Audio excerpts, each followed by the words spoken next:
Notre Dieu d'amour qui est dans les cieux, nous avons été amenés à nouveau à travers une nouvelle semaine pour adorer ensemble à tes pieds.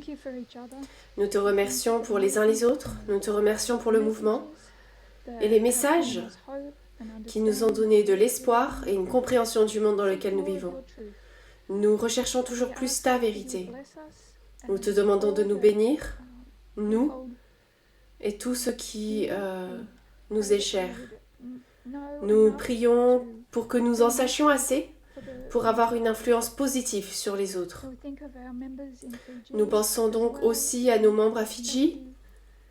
Nous te remercions de nous permettre de comprendre les événements actuels. Nous prions pour les comprendre comme tu le fais. Nous demandons donc ton Saint-Esprit, nous le demandons au nom de Jésus. Amen. Ok. J'ai donc pensé qu'aujourd'hui, nous pourrions, au lieu de marcher sur juste la ligne de temps, notre ligne, nous pourrions retracer une chose en particulier sur notre ligne. Et j'ai pensé que nous pourrions travailler sur Taïwan. Taïwan, j'ai trouvé en tout cas, était un sujet très intéressant et instructif. Alors, je vais afficher le tableau blanc que nous avons utilisé. Je dois y ajouter quelques éléments, hein, mais j'y viendrai. Donc, nous avons marqué Taïwan au début. En 1949, les communistes de Mao Zedong prennent le pouvoir à Pékin. Ils battent le parti nationaliste dans une guerre civile. Et le KMT, le parti nationaliste, s'enfuit à Taïwan et met en place son propre gouvernement à Taipei. Ils ont coupé tout contact avec la Chine continentale. Et en 1950, Taïwan devient un allié des États-Unis. Nous n'en avons pas parlé, mais en 1950 commence la guerre de Corée. Il s'agit donc d'une guerre par procuration entre les États-Unis et la Russie. La Russie soutient la Corée du Nord, l'Amérique soutient la Corée du Sud, et la Chine s'en mêle lorsque le Sud commence à reprendre des territoires au Nord, avec l'idée d'éradiquer le communisme de la Corée. Et là, la Chine est très inquiète et donc intervient. L'Amérique recule et ils finissent par conclure un armistice qui est en fait ce que nous avons aujourd'hui. Hein. Il n'y a pas de paix, c'est juste un armistice. Et donc nous avons la Corée du Nord et du Sud. Taïwan devient donc un allié. L'Amérique s'appuie sur Taïwan pendant la guerre de Corée. Donc ça, c'est immédiatement après 1949. Puis nous avons de nouveau marqué Taïwan en 1979, lorsque la Chine continentale, le PCC, est reconnu par les États-Unis comme le gouvernement légitime de la Chine. Et les États-Unis acceptent la politique d'une seule Chine. Bien que cette politique exclut Taïwan, le Congrès adopte la loi sur les relations avec Taïwan, Taiwan's Relations Act, pour s'assurer la protection de l'île. Et c'est là où nous marquons les réformes économiques de la Chine qui décollent. Mais nous pouvons également marquer Taïwan comme commençant à s'engager dans la communauté internationale et donc son économie va également décoller. Entre le milieu des années 80 et 2016, on assiste à une réconciliation fragile entre Taïwan et la Chine. Donc, le gouvernement taïwanais, en raison de l'économie et de la nécessité de commercer avec la Chine,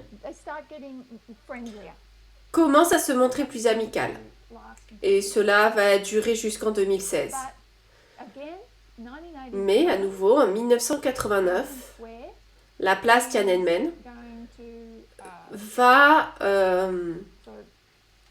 en quelque sorte, gâcher cette relation parce qu'elle rend Taïwan très nerveux à l'idée que le gouvernement chinois se retourne contre son propre peuple et utilise la force militaire pour détruire les manifestations démocratiques qui se déroulaient sur la place Tiananmen.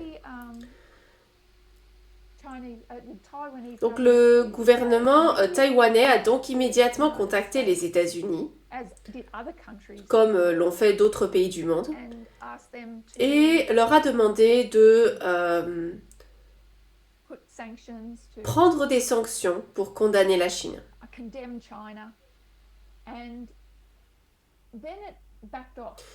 Et ensuite, il a fait marche arrière très rapidement. Donc, des sanctions ont été prises à l'encontre de la Chine, mais Taïwan s'est joint à environ 35 autres pays asiatiques pour ne rien déclarer d'autre à l'encontre de la Chine. Ils ont simplement fait marche arrière, expliquant que la raison en était les liens commerciaux croissants que tous ces pays d'Asie de l'Est entretenaient avec la Chine, qu'ils dépendaient d'elle et qu'ils ne voulaient pas la contrarier outre mesure. Donc une grande partie de l'Asie de l'Est ne s'est pas jointe à la condamnation de la Chine et aux sanctions. Même si Taïwan l'a fait en premier, elle a reculé. Donc c'est en 1989 que nous avons commencé marquons notre guerre d'information. Nous pouvons le voir avec la Chine, avec l'introduction d'une purge sans fin, pour éliminer toutes les manifestations de la place Tiananmen de la conscience de son peuple. L'une des choses que la Chine a faites en 1989 a été d'accuser Taïwan d'être à l'origine des manifestations. Parce qu'il s'agit toujours de, en gros, l'ingérence de quelqu'un d'autre. Ils ne se regardent pas, c'est quelqu'un d'autre qui s'immisce dans leur pays. Donc là, la responsabilité a d'abord été rejetée sur Taïwan. C'est ainsi que la désinformation s'est répandue en 1989. Donc on peut constater la présence de Taïwan en 1989. En 1991, nous voyons que l'état de guerre prend fin avec Taïwan. Taïwan lève unilatéralement son état d'urgence, mettant ainsi fin à l'état de guerre. Et maintenant, les premiers pourparlers directs entre les deux parties ont lieu à Singapour, quelques années plus tard. Nous avons marqué l'année 96 et la troisième crise du détroit de Taïwan. C'était l'année des premières élections pleinement démocratiques à Taïwan. Et la Chine voulait s'en mêler et faire peur à la population en l'empêchant de voter pour un gouvernement démocratique. Ça n'a pas fonctionné parce que l'Amérique s'est impliquée et on a pu voir un gouvernement démocratique qui a été élu. La Chine teste des missiles au large de Taïwan pour dissuader les électeurs de participer aux premières élections présidentielles démocratiques de l'île. Si nous arrivons aux élections suivantes, c'est-à-dire en l'an 2000, le KMT, le parti donc nationaliste, le parti d'origine de Taïwan, perd le pouvoir pour la première fois. Et en résultat, donc, les liens commerciaux entre la Chine et Taïwan s'améliorent. Maintenant, les économies des deux pays sont de plus en plus connectées. Mais ensuite, en 2001, le World Trade Center, les attaques du 11 septembre, le gouvernement chinois commence alors à qualifier ces minorités ethniques du Nord-Ouest de terroristes, en se servant des attaques du 11 septembre comme d'un précédent.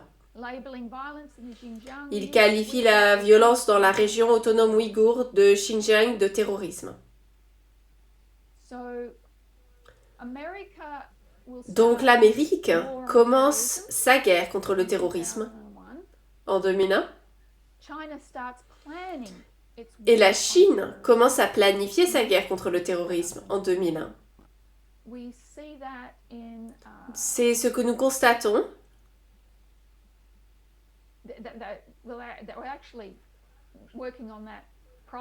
Ils y travaillaient déjà avant cela, bien sûr, ils avaient ce document le document 7, c'est datant de 1996, dans lequel ils prévoyaient de contrôler davantage ces régions. Mais ils ont pu utiliser le 11 septembre comme excuse pour vraiment mettre cela en pratique. Donc, elle commence à planifier sa guerre contre le terrorisme. Et en 2014, deux lois. La Chine, le gouvernement chinois va prendre deux mesures de loi. Tout d'abord, il s'agit de frapper fort contre le terrorisme violent. Cette initiative de frapper fort contre le terrorisme violent. Et c'est à ce moment-là que Xi Jinping commencera à sévir contre les minorités ouïghours et toutes les minorités islamiques. L'autre élément qu'il va introduire et qui ne figure pas sur le tableau, je les mettrai sur un nouveau tableau, c'est la politique du Made in China, fabriqué en Chine. Ça s'appelle Made in China 2025. En 2014, la Chine se rend compte qu'elle a un problème. Elle prend du retard dans la fabrication de semi-conducteurs avancés. Elle lance donc la politique Made in China 2025 qui vise à construire davantage d'usines, à fabriquer donc ses propres semi-conducteurs et à devenir plus autonome. Donc, le gouvernement chinois prend deux mesures importantes en 2014. En 2014, il organise également les premiers pourparlers de gouvernement à gouvernement depuis la séparation. Donc l'année 2014 est marquée par un nouveau contact avec Taïwan. Ils se sont rencontrés à Singapour, mais là c'est la première fois qu'ils se rencontrent face à face de gouvernement à gouvernement entre la RPC et l'autre gouvernement en 2014. Puis nous arrivons à 2016. En 2016, nous avons une autre élection. Nous avons l'élection de Tsai Ing-wen. Tsai Ing-wen était la dirigeante du Parti démocratique progressiste pro-indépendance. Et je vais vous la présenter.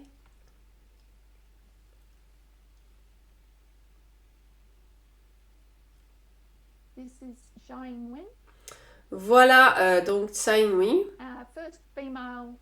la première femme dirigeante à Taïwan, mais également la première du Parti progressiste indépendant. Tsai Ing-wen représente la première génération née à Taïwan, qui se considère donc comme taïwanaise et non chinoise. Et la pression en faveur de l'indépendance est de plus en plus forte. Ces élections ont également été marquées par une forte ingérence de la Chine. Et Tsai Ing-wen est toujours au pouvoir. Elle a effectué ses 2 mandats. Elle ne peut pas se représenter l'année prochaine en 2024. L'année prochaine sera donc très intéressante pour Taïwan. Mais nous n'en parlerons pas aujourd'hui.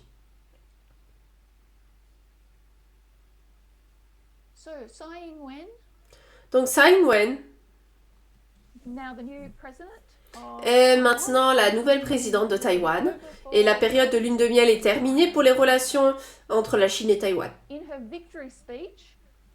Dans son discours de victoire, Tsai a déclaré que les résultats montraient que la démocratie était enracinée dans le peuple taïwanais et qu'elle s'efforcerait de maintenir la stabilité avec la Chine. Elle a déclaré que nous nous efforcerons de maintenir le statu quo pour la paix et la stabilité dans le détroit de Taïwan afin d'apporter les plus grands avantages et le plus grand bien-être au peuple taïwanais. Le jour de son investiture, en mai, la Chine a prévenu que la paix serait impossible si elle prenait des mesures pour se séparer officiellement de Taïwan. En juin, la Chine a suspendu toutes les communications avec Taïwan après que le nouveau gouvernement de l'île n'a pas reconnu le concept selon lequel il n'y a qu'une seule Chine. Peut-être que vous vous souvenez de l'élection de 2016. On a le président Trump. L'une des premières choses qu'il a faites en tant que président élu a été de sonner, d'appeler Tsai directement après l'élection, ce qui a rompu le protocole. Ça a vraiment été dans les journaux, comme quoi il avait rompu des décennies de politique diplomatique américaine en l'appelant directement lorsqu'elle a remporté l'élection. Parce que c'était Taïwan. et que l'Amérique avait déclaré qu'elle reconnaissait officiellement la Chine comme une seule Chine, et la Chine continentale comme la seule Chine. Donc cette déclaration n'a pas été bien accueillie par le gouvernement chinois. En 2017, l'administration Trump approuve des ventes d'armes à Taïwan d'une valeur de 1,4 milliard de dollars. Cela a également suscité la colère de Pékin. Et puis, en mars 2018, les États-Unis ont adopté une loi en vigueur renforçant les liens avec Taïwan, ce qui a de nouveau exaspéré la Chine. En 2018, le département d'État américain a approuvé la vente à Taïwan de pièces détachées pour des avions de chasse F-16 et d'autres avions militaires pour une valeur de 330 millions d'euros. Ce qui a suscité une mise en garde de la Chine qui a estimé que cette décision mettait en péril la coopération entre Pékin et Washington. Donc les choses évoluent depuis ce nouveau parti démocratique progressiste et l'élection de Tsai Ing-wen. Les États-Unis soutiennent de plus en plus Taïwan. Nous arrivons en 2021.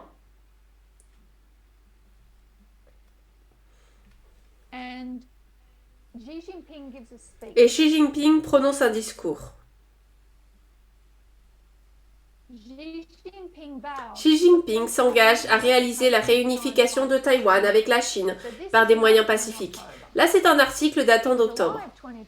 En juillet 2021, il a déclaré qu'il allait écraser toute tentative d'indépendance de Taïwan. En octobre, il a déjà quelque peu modéré ses propos, mais il s'engage toujours en faveur de la réunification.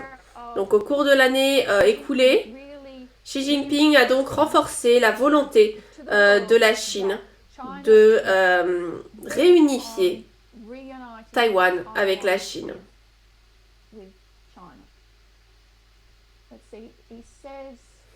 Alors voyons voir, il déclare que le séparatisme indépendantiste de Taïwan est le plus grand obstacle à la réunification de la patrie et le plus grand danger caché dans pour le rajeunissement de la nation. Il a tenu ses propos la veille de l'anniversaire de la Révolution qui a renversé la dernière dynastie impériale chinoise en 1911. Donc ça, c'est une partie de son discours. Donc la semaine a été marquée par des tensions accrues et de nombreux tirs de missiles à travers le détroit. Juste pour s'entraîner, bien sûr. Et beaucoup donc de guerres. Donc là, c'est en 2021. La Chine n'a pas dévié donc de son idée de réunification avec Taïwan, qu'elle considère comme un dangereux séparatiste. Pourquoi est-ce que Taïwan fait-elle l'objet d'une telle attention? Pourquoi est-ce qu'elle est toujours au cœur de l'actualité? Pourquoi est-ce que l'Amérique s'en préoccupe?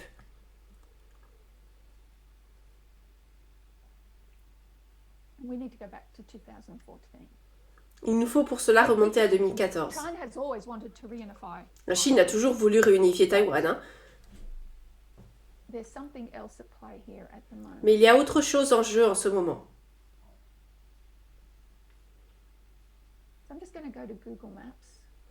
Donc je vais aller sur Google Maps. On va regarder un petit peu la carte de la Chine. Voilà une carte. Vous pouvez voir les contours de la Chine ici. La province Xinjiang ici au nord-ouest. Le Tibet. Pékin là-haut. Et voilà Taïwan. Taïwan fait à peu près la moitié de la taille de la Tasmanie. Probablement 3 fois la taille de Viti Levu. Elle se trouve à 160 km de la Chine continentale. Donc c'est comme Geelong à Seymour ou Sydney à Newcastle. C'est pas très loin. Et c'est ici que le gouvernement chinois s'est réfugié à la fin de la révolution, de la guerre civile. Et pour comprendre l'importance de Taïwan aujourd'hui, il faut aller un peu plus loin.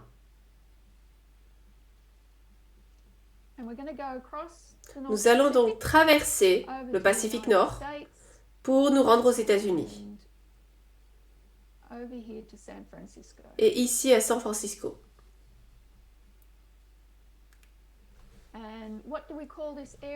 Alors, comment appelle-t-on cette région ici?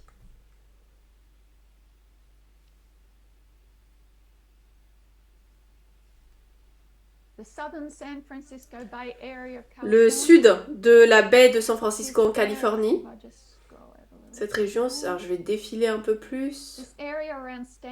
C'est là, autour de l'université de Stanford, Palo Alto, c'est la Silicon Valley.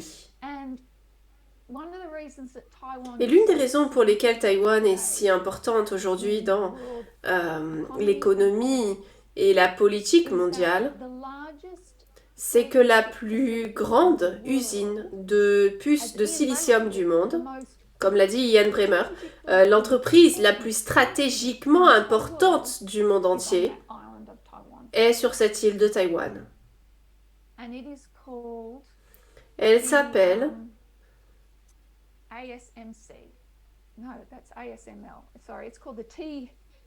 Non, ça s'appelle TSMC, la Société taïwanaise de fabrication de semi-conducteurs. Elle fabrique des puces en silicium. Donc ici, en Amérique, on a la Silicon Valley. C'est juste un surnom, bien sûr. Hein. Il n'y a pas de Silicon Valley, hein, ça n'existe pas, littéralement. Mais c'est cette région du sud de San Francisco,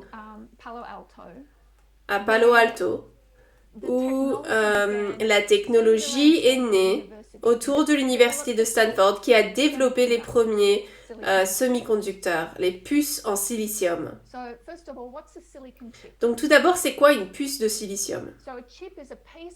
Une puce est un morceau de silicium dans lequel sont gravés de nombreux petits circuits. Ces circuits sont complétés ou interrompus par un dispositif appelé un transistor. C'est un interrupteur en gros qui permet d'allumer et d'éteindre les choses. Lorsqu'un circuit est activé, elle produit 1. Lorsque le circuit est éteint, il produit un 0. Et donc on a ces 1 et ces 0 qui sont à la base de tous les logiciels, de tous les stockages de données. C'est tout simplement des circuits qui s'allument ou qui s'éteignent pour produire le bon chiffre. Donc les premières puces en silicium ont été développées ici, à San José. C'était par un homme qui s'appelait Robert Noyce en 1959 qui les a mises au point. Il a fabriqué la première puce en silicium à partir de silicium, donc ce premier semi-conducteur. Donc si on dit les semi-conducteurs, les puces en silicium, les circuits intégrés ou les micropuces, c'est en fait principalement la même chose. On pourrait discuter de la sémantique bien sûr, mais il s'agit de la même chose. Cette toute première puce donc comportait 4 transistors pour l'activation et la désactivation des interrupteurs. Aujourd'hui, un iPhone flambant neuf contient une douzaine de puces, dont l'une comporte entre 11 et 18 milliards de transistors qui s'allument et qui s'éteignent. La technologie développée depuis 1959 avec ces puces a augmenté de façon exponentielle. Elle porte un nom, ça s'appelle la loi de Moore. L'un des premiers ingénieurs à avoir participé à la fabrication de cette puce s'appelait Robert Moore.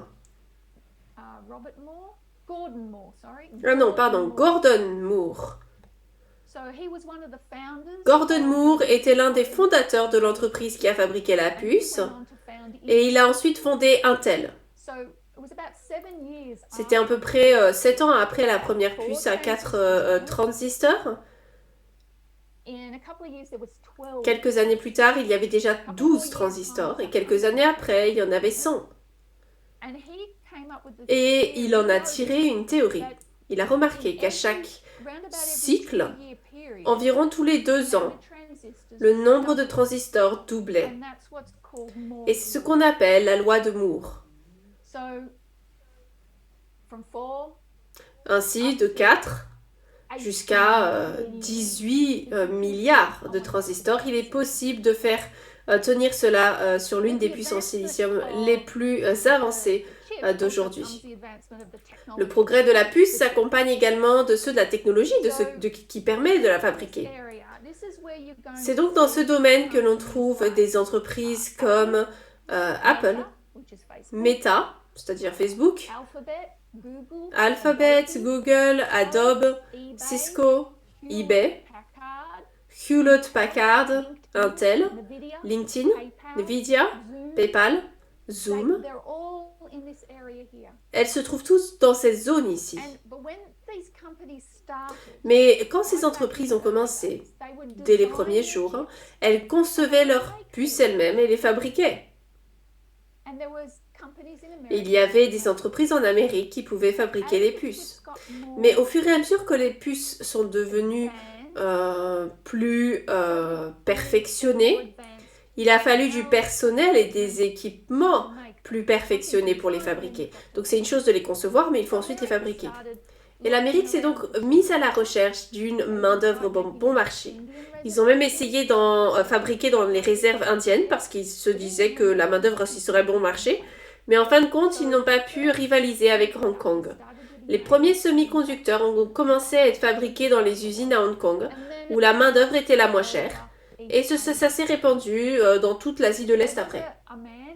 Il y avait un homme, Maurice Cheng, né en Chine continentale, mais a fait ses études à Hong Kong. Sa famille a déménagé à Hong Kong.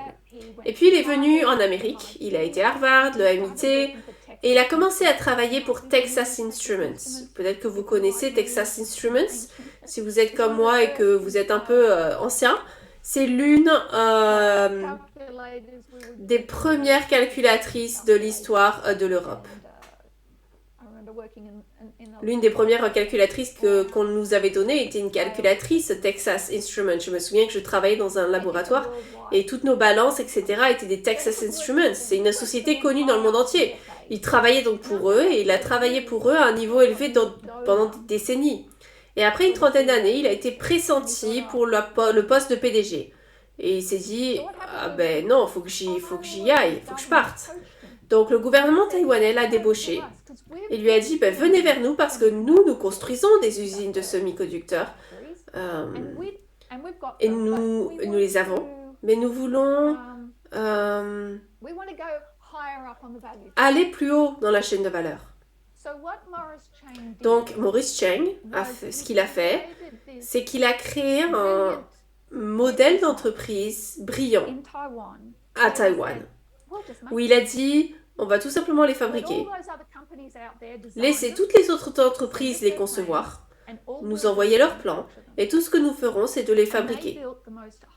Et ils ont construit les usines de fabrication les plus avancées.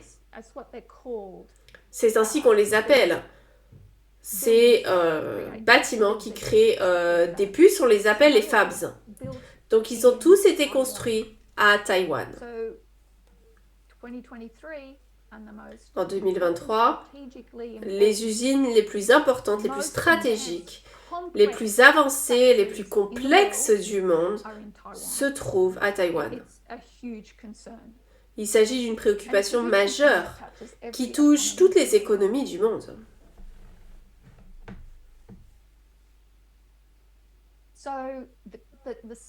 Donc, le credo des semi-conducteurs est simple, c'est plus petit, plus rapide, moins cher.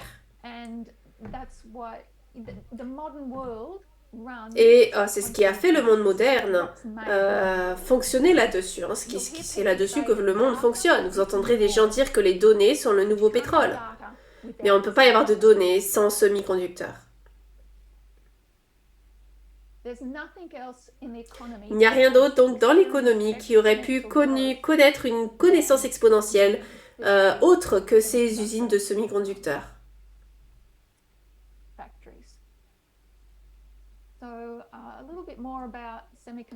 Alors, un peu plus de détails sur les semi-conducteurs. Vous pourrez vous renseigner vous-même quand vous le voudrez, c'est une technologie fascinante. Mais je pense qu'un semi-conducteur est ce que son nom indique. Il y a le cuivre qui est un très bon conducteur et on a le verre qui est un très mauvais conducteur. Le silicium donc est un semi-conducteur, on peut l'allumer et l'éteindre. Mais si on le combine avec d'autres métaux, avec l'étain ou toutes sortes de métaux différents aujourd'hui, on peut le faire. Donc si on remonte dans les années 1950, les premiers semi-conducteurs étaient créés uniquement pour le Pentagone, juste pour le système de défense. Donc le système de défense américain voulait des missiles guidés. Vous avez vu des photos d'ordinateurs d'il y a quelques années, dizaines d'années, qui remplissaient des pièces entières.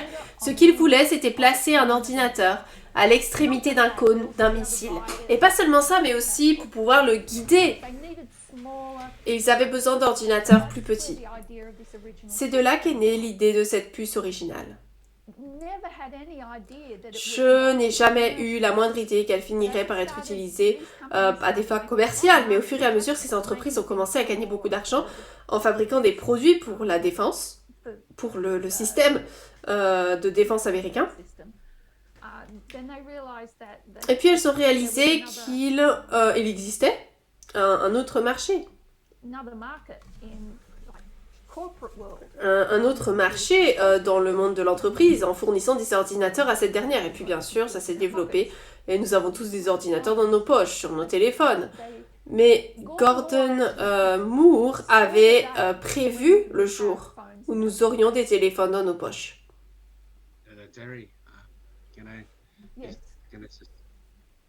Alors Terry, est-ce que cela signifie que celui qui contrôle Taïwan contrôle l'économie du monde?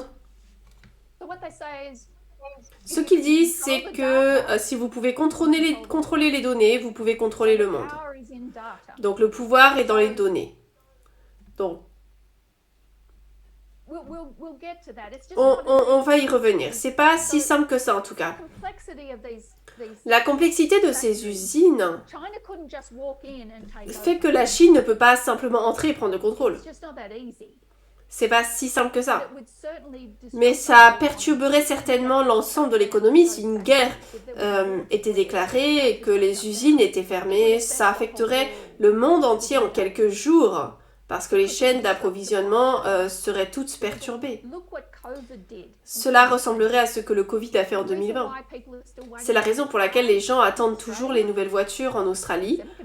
C'est à cause de ces semi-conducteurs. C'est les chaînes d'approvisionnement qui ont été perturbées.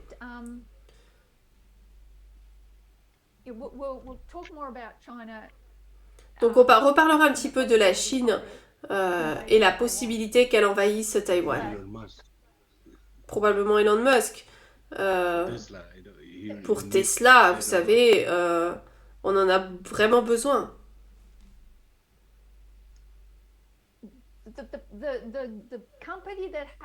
L'entreprise qui a le plus gros contrat avec TMSC, c'est Apple.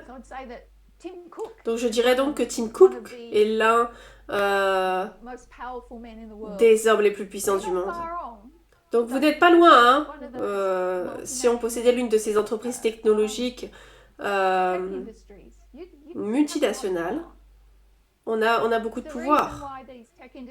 La raison pour laquelle ces industries technologiques ont pris une telle ampleur, c'est parce que ces semi-conducteurs ont pu être développés si rapidement, mais également à cause d'un manque de régulation. Donc il y a beaucoup de choses en jeu ici. Donc la Chine dépend de cela également. Ils passent plus de temps à importer cela plutôt que du pétrole. TSMC, cette entreprise taïwanaise de fabrication de puces en silicium, produit 90% des puces les plus perfectionnées du monde. Donc c'est des puces destinées à un usage militaire et à un usage haut de gamme. Donc 90% des puces se produisent à Taïwan. Ça représente environ 30% de la production mondiale de puces. Les autres viennent de Corée du Sud. Il y a Samsung en Corée du Sud. Il y a aussi aux États-Unis et Intel. Mais Intel est en fait en retard de quelques générations sur la technologie. Samsung est également un peu en retard. La Chine produit les pays qui fabriquent leurs propres puces, mais les puces avancées, les puces les plus avancées sont à Taïwan. Alors, je pense que c'était dans l'article que nous avons lu sur les risques que ces usines doivent être connectées en temps réel au monde extérieur et pas seulement aux États-Unis ou en Chine. Il y a d'autres endroits dans le monde qui ont besoin d'une connexion Internet constante à ces usines pour soutenir le processus de fabrication. Est-ce que cela explique en partie pourquoi tout cela s'écroulerait immédiatement en cas d'invasion ou de quelque chose de ce genre? C'est tellement mondial, oui.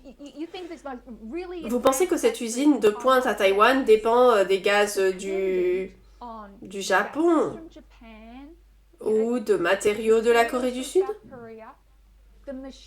La machine qui fabrique la lithographie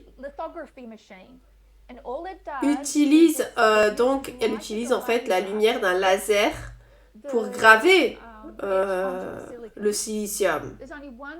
Il n'y a qu'une seule entreprise au monde qui la fabrique et elle se trouve aux Pays-Bas.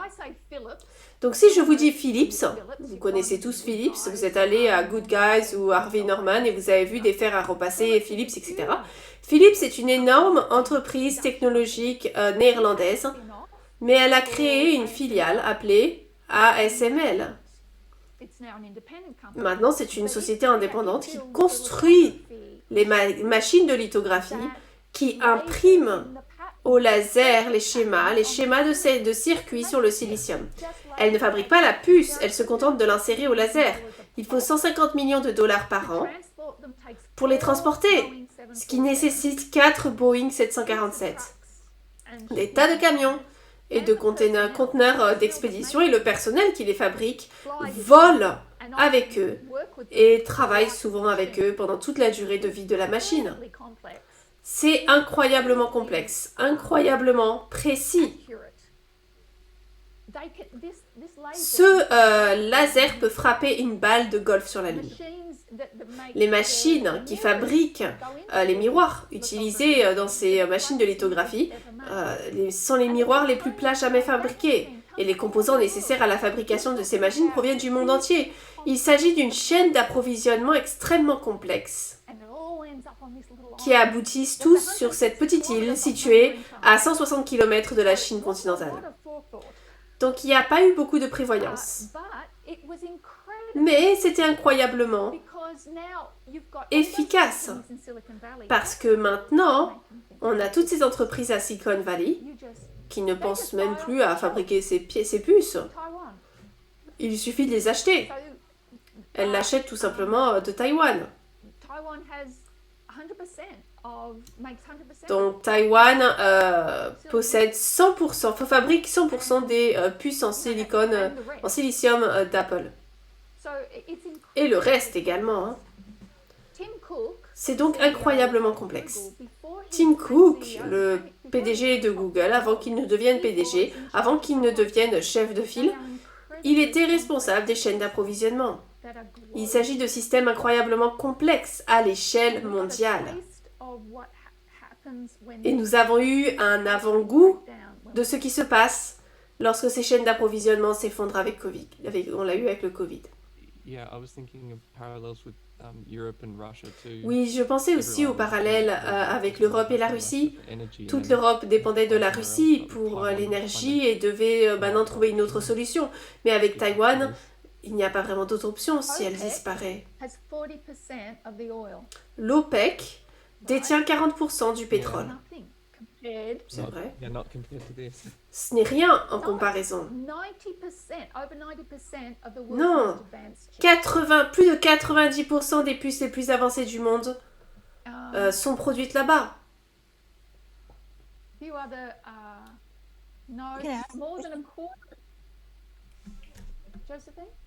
Yeah. Years ago, Il y a des années, j'ai entendu ceci, que les Américains donc, ont fabriqué le premier modèle et que les Asiatiques l'ont copié, agrandi ou l'ont perfectionné. En t'écoutant, je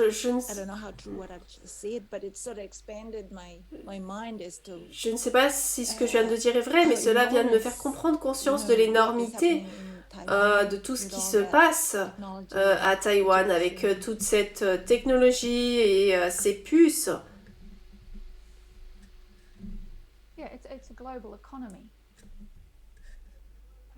Oui, c'est une économie globale.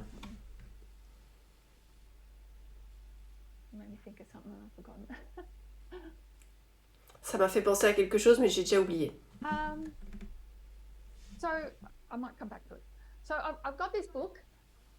Je vais y revenir. Donc j'ai ce livre qui s'appelle La guerre des puces ou Chip War, qui a été écrit en 2022. C'est le livre d'affaires de l'année 2022. La lutte pour la technologie la plus critique du monde par Chris Miller. Et j'aimerais vous lire un petit extrait de l'introduction.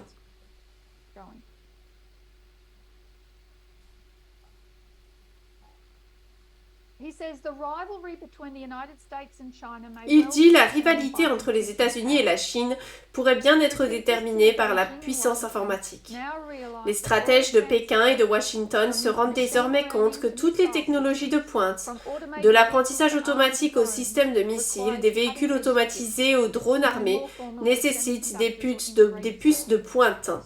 Connus plus officiellement sous le nom de semi-conducteurs ou de circuits intégrés, un nombre infime d'entreprises en contrôlent la production. Nous pensons rarement aux puces.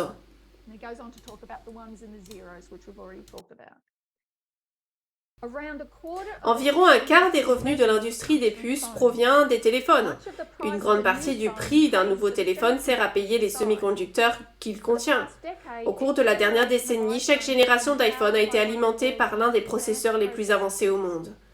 Au total, il faut plus d'une douzaine de semi-conducteurs pour faire fonctionner un smartphone avec différentes puces, gérant la batterie, le Bluetooth, Wi-Fi, les connexions au réseau cellulaire, l'audio, l'appareil photo, etc.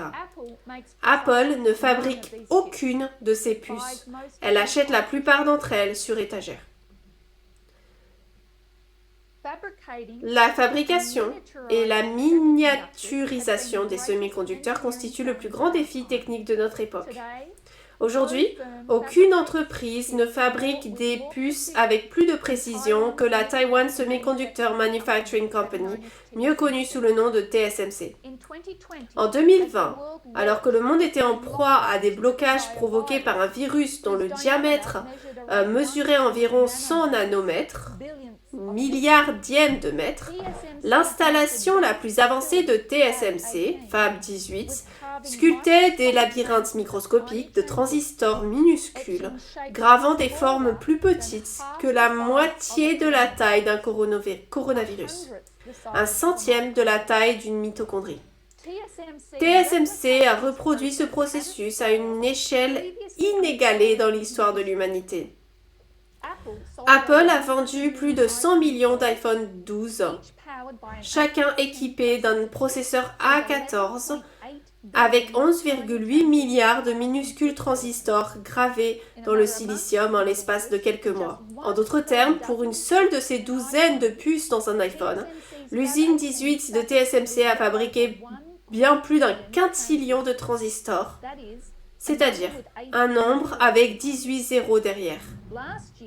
L'année dernière, l'industrie des puces a produit plus de transistors que la quantité combinée de tous les biens produits par toutes les autres entreprises, dans toutes les autres industries, dans toute l'histoire de l'humanité.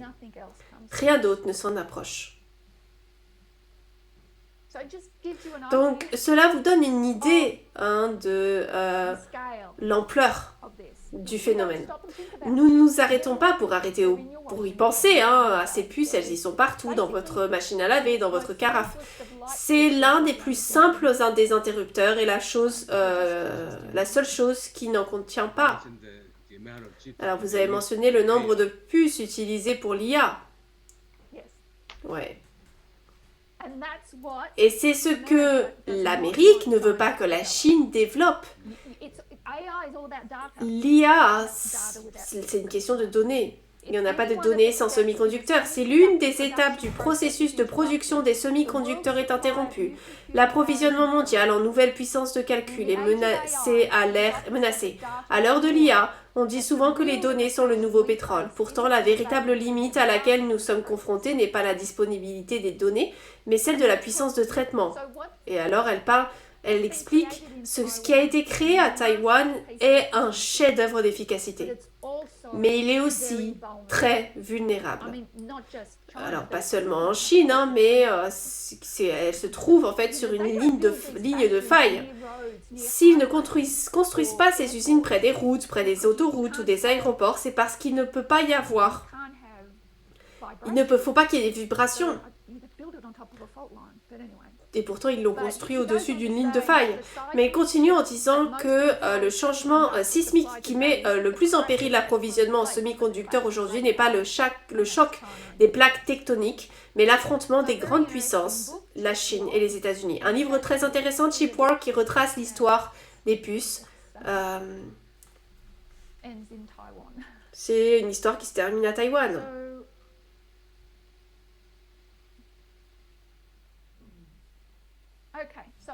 Ok.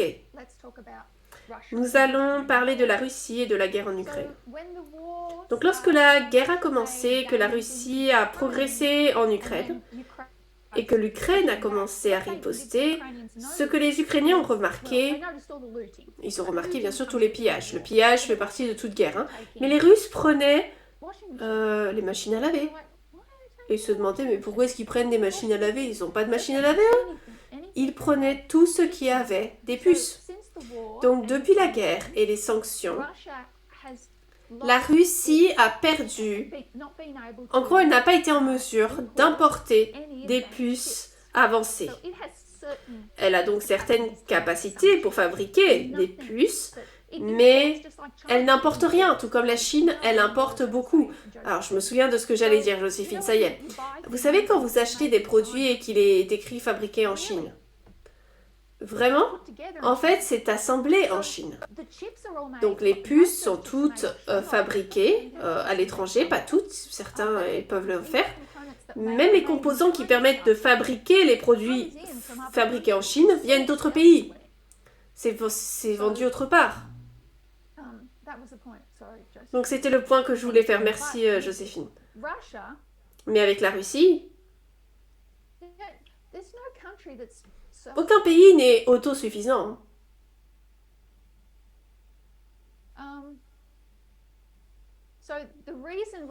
La raison pour laquelle la Russie a eu tant de mal à envahir l'Ukraine est qu'elle utilise une technologie militaire rudimentaire. Une vieille technologie soviétique et qu'elle n'est pas du tout au courant de la technologie avancée des semi-conducteurs. Donc lorsque nous avons parlé de la guerre de l'information, le début de la guerre en Ukraine, dû au fait que les États-Unis ont pu contrôler le récit, comment l'ont-ils fait? À cause de toutes les informations qu'ils ont pu obtenir par le biais de la technologie que la Russie n'a pas. Si vous pensez à une tour de téléphonie cellulaire, c'est juste une tour avec un tas de semi-conducteurs à son sommet. Toutes les informations qui nous parviennent proviennent de cet équipement de haute technologie. La Russie n'y a pas accès et n'est pas en mesure de s'en servir. La seule façon pour elle d'obtenir des semi-conducteurs est de se procurer des versions piratées, mais on ne peut pas leur faire confiance. Donc les Ukrainiens ont remarqué qu'une grande partie de leurs missiles ne sont pas des missiles guidés. Ils ne sont pas précis. Et puis, il n'y a pas que les puces qui sont nécessaires sur les cônes de ces engins. Il y en a besoin à chaque étape pour tout l'équipement qui sert à relayer l'information. Ils n'ont pas d'armes intelligentes modernes. Mais qu'est-ce qui a été donné à l'Ukraine, par contre? Eh bien, une technologie de pointe.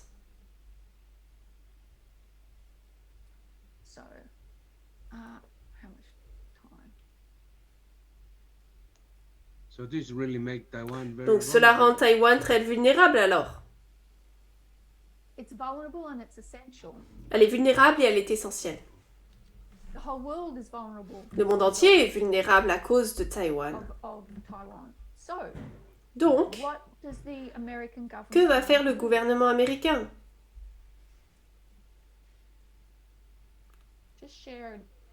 Alors, je viens de partager quelques autres articles.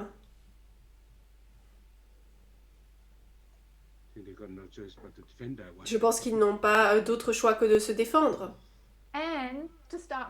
et de commencer à fabriquer leurs propres puces. Donc,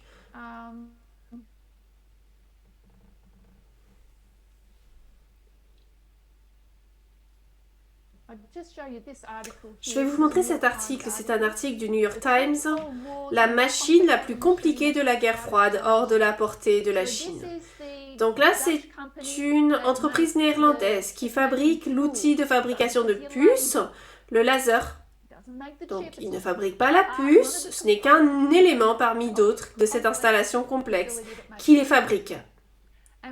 Ce que le président Biden a fait en 2021, il a dit aux Pays-Bas,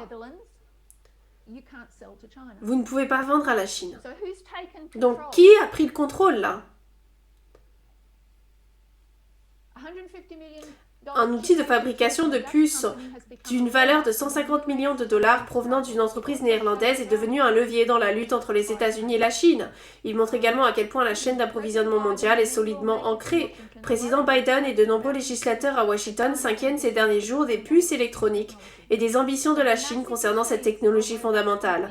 Mais une machine massive vendue par une société néerlandaise est devenue un levier essentiel pour les décideurs politiques et illustre à quel point les espoirs d'un pays de construire une chaîne d'approvisionnement totalement autosuffisante dans le domaine de la technologie des semi-conducteurs sont irréalistes. À cause du temps, on ne continuera pas à lire, mais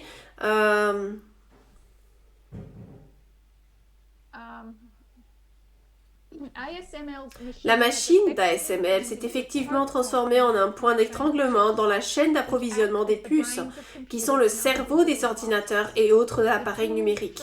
Le développement et la production de l'outil sur 3 continents en utilisant l'expertise et les pièces du Japon, des États-Unis et de l'Allemagne rappellent également à quel point la chaîne d'approvisionnement est mondiale et constitue un test de réalité pour tout pays qui souhaite prendre l'avance dans le domaine des semi-conducteurs. Cela concerne non seulement la Chine, mais également les États-Unis, où le Congrès débat de projets visant à dépenser plus de 50 milliards de dollars pour réduire la dépendance à l'égard des fabricants de puces étrangers. De nombreuses branches du gouvernement fédéral, en particulier le Pentagone, s'inquiètent de la dépendance des États-Unis à l'égard du principal fabricant de puces de Taïwan et de la proximité de l'île avec la Chine. Donc, on aboutit à quoi avec ça ?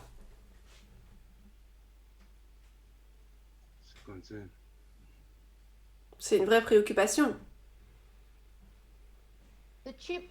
La loi sur les puces et la science, le Chips and Science Act, est une loi fédérale américaine promulguée par le 117e Congrès des États-Unis. Elle bénéficie d'un soutien bipartisan et a été promulguée par le président Joe Biden le 9 août 2022.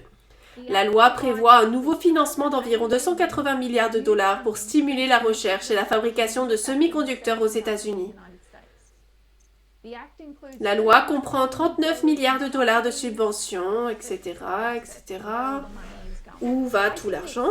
En gros, il s'agit de subventionner la construction de ces fabs en Amérique. Mais ce n'est qu'une subvention. Une nouvelle usine coûte 18 milliards de dollars. Et puis après, il faut l'entretenir. Donc il y a beaucoup d'argent à dépenser et ce n'est que le début. La loi n'a pas de titre officiel abrégé, mais elle est divisée en 3 sections. Ah, attendez un instant, c'est pas ce que je voulais lire. Voilà ce que je voulais lire.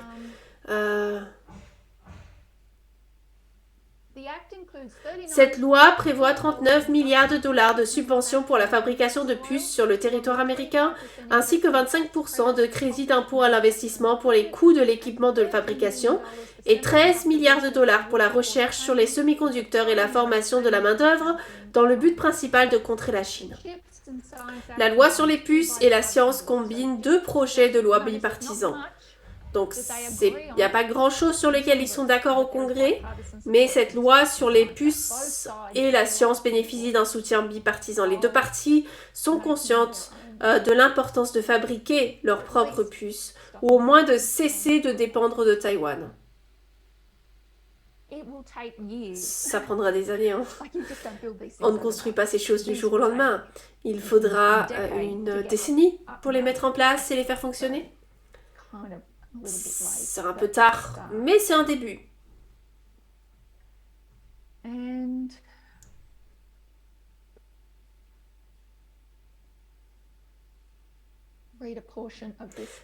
allons lire une partie de cet article d'Atlantique.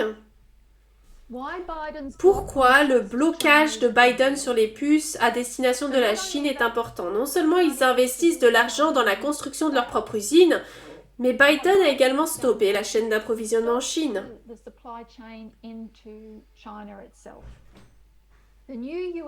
Les nouvelles mesures américaines de contrôle des exportations de semi-conducteurs vont nuire aux industries chinoises. Xi Jinping ne peut s'en prendre qu'à lui-même. À l'issue du 20e congrès du Parti communiste chinois qui s'est terminé ce week-end, son secrétaire général et président du pays Xi Jinping est sorti avec sa nouvelle équipe dirigeante, loyale jusqu'au bout, et avec un pouvoir de commandement sur la Chine qu'aucune personnalité politique n'a détenu dans le pays depuis près d'un demi-siècle. Ayant écarté ses rivaux politiques, Xi peut régner sur la grande puissance montante du monde pratiquement sans contestation. Pourtant, au milieu de cet étalage de face et de puissance, le président Joe Biden a montré à Xi qui était le patron. 2 jours plus tôt, le 21 octobre, Joe Biden avait donné le coup de grâce à l'industrie chinoise des semi-conducteurs en mettant en place une série de contrôles stricts sur les exportations de puces américaines vers la Chine. C'est un coup dur pour les ambitions de Xi de rivaliser avec les États-Unis, portées au même moment où le dirigeant chinois a atteint le sommet de son influence politique. Ouch. Alors même que Xi exposait sa vision du grand rajeunissement de la nation, indiquant qu'il considérait les réalisations technologiques de la Chine comme essentielles, Biden a démontré que les États-Unis possédaient toujours la combativité et le mordant nécessaires pour défendre leur primauté. La nouvelle politique de M. Biden révèle que le récit standard de l'ascension irrésistible de la Chine et du déclin inexorable de l'Amérique repose sur des hypothèses erronées. Les États-Unis conservent d'énormes avantages économiques et technologiques par rapport à la Chine, et comme vient de le signaler Biden, Washington est de plus en plus disposé à les utiliser contre son concurrent communiste. Les mesures de contrôle des exportations proposées par Biden sont avant tout une expression impitoyable de la puissance américaine et un rappel intentionnel qu'à bien des égards, l'Amérique a le pouvoir et la Chine ne l'a pas. L'analyste technologique Gregory Allen, chercheur principal au Centre d'études stratégiques et internationales, a écrit que Biden exerçait un pouvoir technologique et géopolitique à une échelle incroyable. Alors, qui est le patron? Qui contrôle? Alors, dernier paragraphe, les courbes que Washington a imposées imposent l'exportation de certaines puces et de certains équipements de fabrication vers la Chine, et dans certains cas vers des entreprises chinoises figurant sur la liste noire. L'objectif est d'entraver les efforts de la Chine pour développer les semi-conducteurs haut de gamme nécessaires à l'intelligence artificielle et aux superordinateurs. Bien qu'elle cible une gamme étroite de technologies de puces qui contrôlent un large éventail de produits, les réglementations empêchent les entreprises chinoises bloquées qui tentent de développer des puces avancées d'accéder aux usines non chinoises qui s'appuient sur la technologie américaine pour fabriquer leurs produits et privent ces entreprises d'expertise en interdisant aux citoyens et aux entreprises américaines de les aider. D'accord, donc l'Amérique a vraiment là pris le contrôle de la situation et a interdit à des entreprises de le faire. Elle a dit aux Pays-Bas, vous ne pouvez plus vendre à la Chine. En fait, les Pays-Bas ont un arriéré de pays pour lesquels ils essaient de fabriquer ces machines.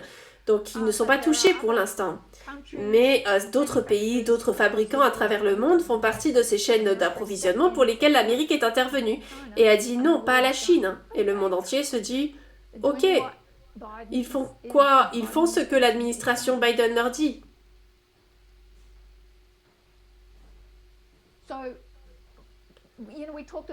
Donc nous avons parlé de Gordon Moore, la loi Moore, et de la croissance exponentielle de cette technologie. On ne peut pas se laisser distancer comme un géant. Il ne pourra jamais rattraper la Russie, qui est totalement hors jeu. Tout ce qu'ils peuvent espérer, et cela ne veut pas dire que la Chine ou la Russie ont des équipements militaires qui... bien sûr, la Chine ou la Russie ont des équipements militaires qui peuvent faire beaucoup de dégâts et qui peuvent faire encore sauter un barrage ou faire sauter une installation nucléaire. Mais ils n'ont pas les capacités haut de gamme de l'équipement militaire et ils ne l'auront pas avec l'intelligence artificielle. Donc ce sont les deux choses que l'Amérique ne veut pas que la Russie et la Chine fassent. La Russie, elle est hors jeu. La Chine, elle a des années de retard. Donc souvenez-vous, 2014, c'était quoi? C'était la campagne Made in China 2025. On est en 2023. Ils ne l'auront jamais d'ici 2025. Ce que nous savons, c'est que la Chine a voulu récupérer Taïwan avant même d'avoir une usine sur son sol.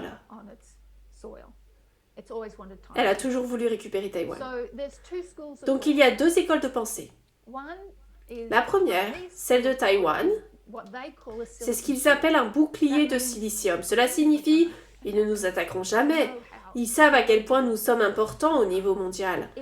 Cela leur coûterait trop cher ainsi qu'au monde entier.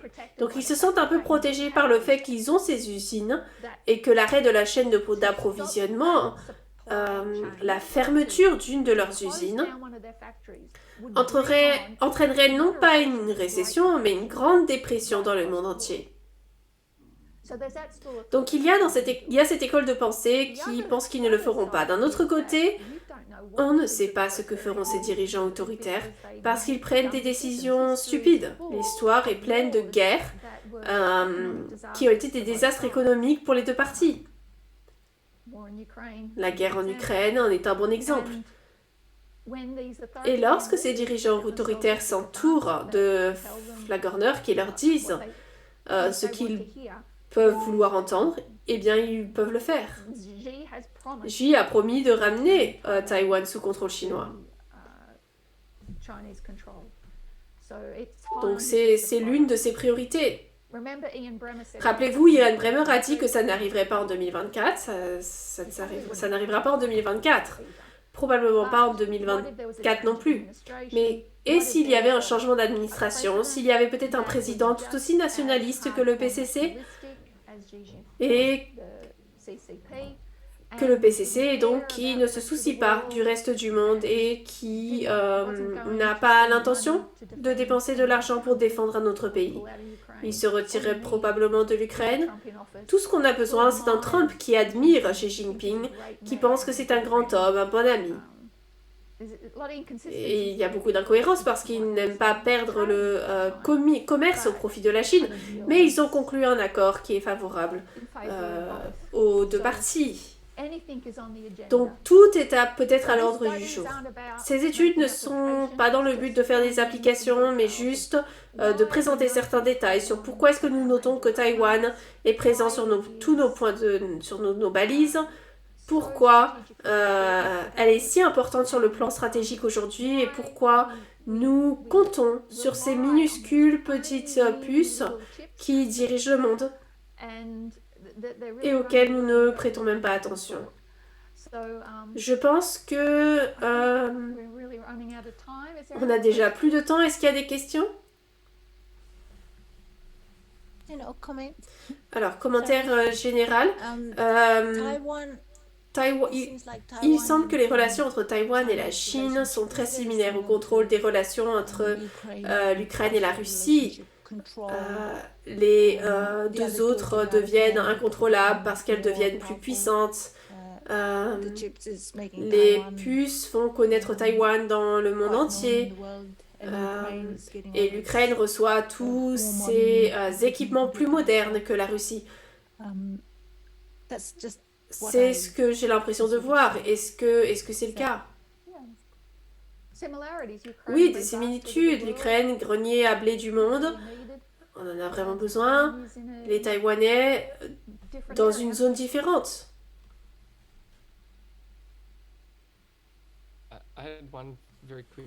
J'ai une très brève pensée, Elder Terry, sur la façon dont la Chine la considère comme une province égarée et veut vraiment imposer la réunification. Les gens se demandent si les États-Unis s'impliqueraient ou non. Depuis des années, ils ont adopté ce qu'ils appellent l'ambiguïté stratégique, vous savez, où nous le ferons, nous ne le ferons pas en quelque sorte, mais je pense qu'il est important de se rappeler que la force de défense de Taïwan est composée de matériel militaire américain de pointe, des chasseurs F-16, un grand nombre de ces appareils, et ils contiennent des informations stratégiques très importantes, des informations classifiées que les États-Unis ne seraient pas prêts à céder à leur plus grand rival, sans hésiter. Ils ne vont pas se contenter de dire « Oh, ben, vous l'avez, la Chine ». Ils entraînent l'armée taïwanaise depuis l'administration Trump. Ils n'en ont pas parlé ouvertement, mais c'est maintenant connu. Le fait est que la Chine observe la réaction du monde face à la Russie, à la guerre en Ukraine, et à la façon dont tout est intervenu. Donc on pourrait donc penser que ça pourrait peut-être l'empêcher d'agir. Mais elle a également observé la façon dont la Russie a procédé au sabrage des armes nucléaires. Comment ça a fonctionné? La Russie a dit « Oh, ben écoutez, on va utiliser des armes nucléaires » et le monde l'a dit « Ok ». Et l'Amérique, l'OTAN, ne s'est pas entièrement engagée dans cette guerre. Ils ont fourni des armes. Donc on pourrait envisager un scénario dans lequel, le premier jour de la guerre contre Taïwan, la Chine menacerait d'utiliser des armes nucléaires. Et là, que ferait le monde? Nous avions l'habitude de parler de destruction mutuelle assurée. Attaquer Taïwan serait une destruction économique mutuellement assurée.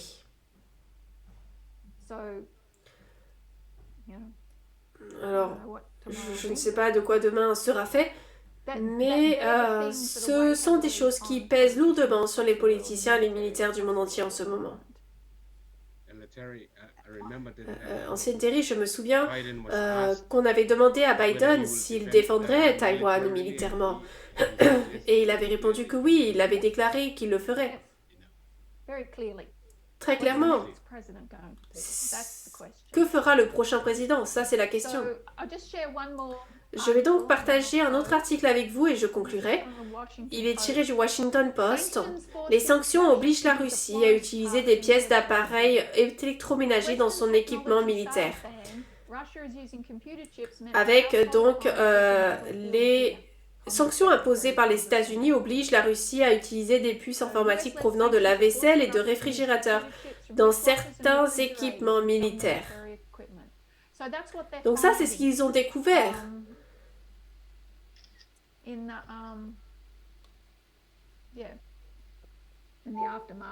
Dans le sillage de certaines zones de guerre. Alors, je regarde s'il y a autre chose que j'ai peut-être raté. Sinon, j'en parlerai la prochaine fois.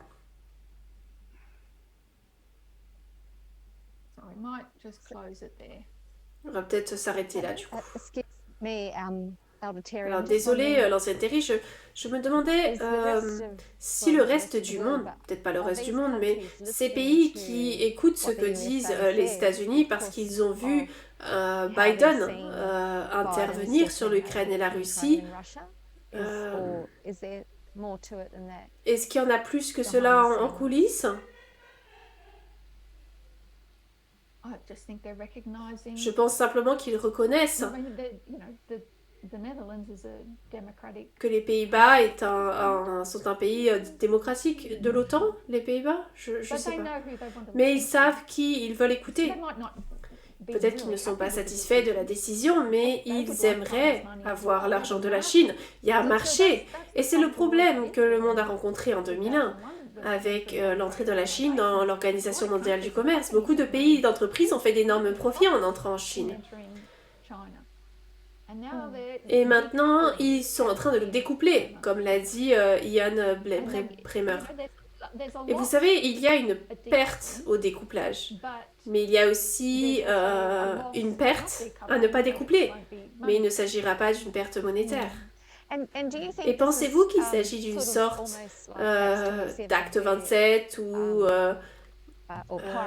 de Pyrrhus, où l'Europe a commencé à envoyer des ambassadeurs pour reconnaître le roi du Nord, même si nous savons qu'il s'agit de la papauté. S'agit-il d'une sorte de montée en puissance où les autres nations donnent, comment est-ce qu'on appelle ça, elles remettent leur volonté au roi du Nord, qui pour l'instant n'est que l'armée. Je ne fais pas d'application, mais je pense que nous pouvons tous voir que la volonté de l'Amérique est respectée. Ils écoutent et ils tiennent compte.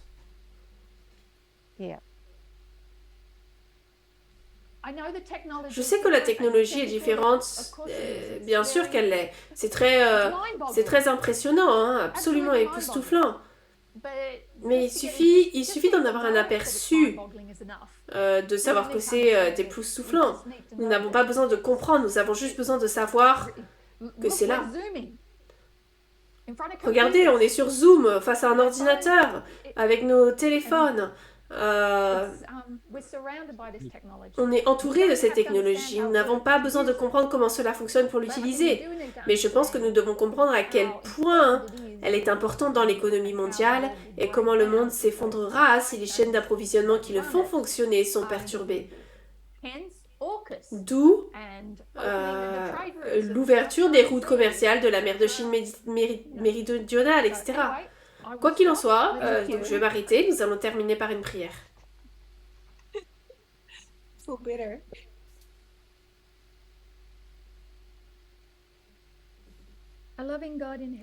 Notre Dieu d'amour qui est dans les cieux, nous te remercions d'avoir rendu les choses simples pour nous. Nous avons les lignes qui prennent des histoires complexes et qui nous montrent où nous sommes et où nous allons.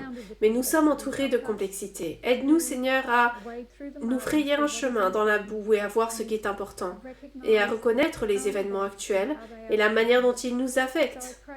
Je prie donc pour la prochaine étude, puisses-tu bénir le présentateur et le reste de notre matinée et nous guider et nous orienter alors que nous lisons et nous regardons ce qui se passe dans le monde. Nous te le demandons au nom de Jésus. Amen.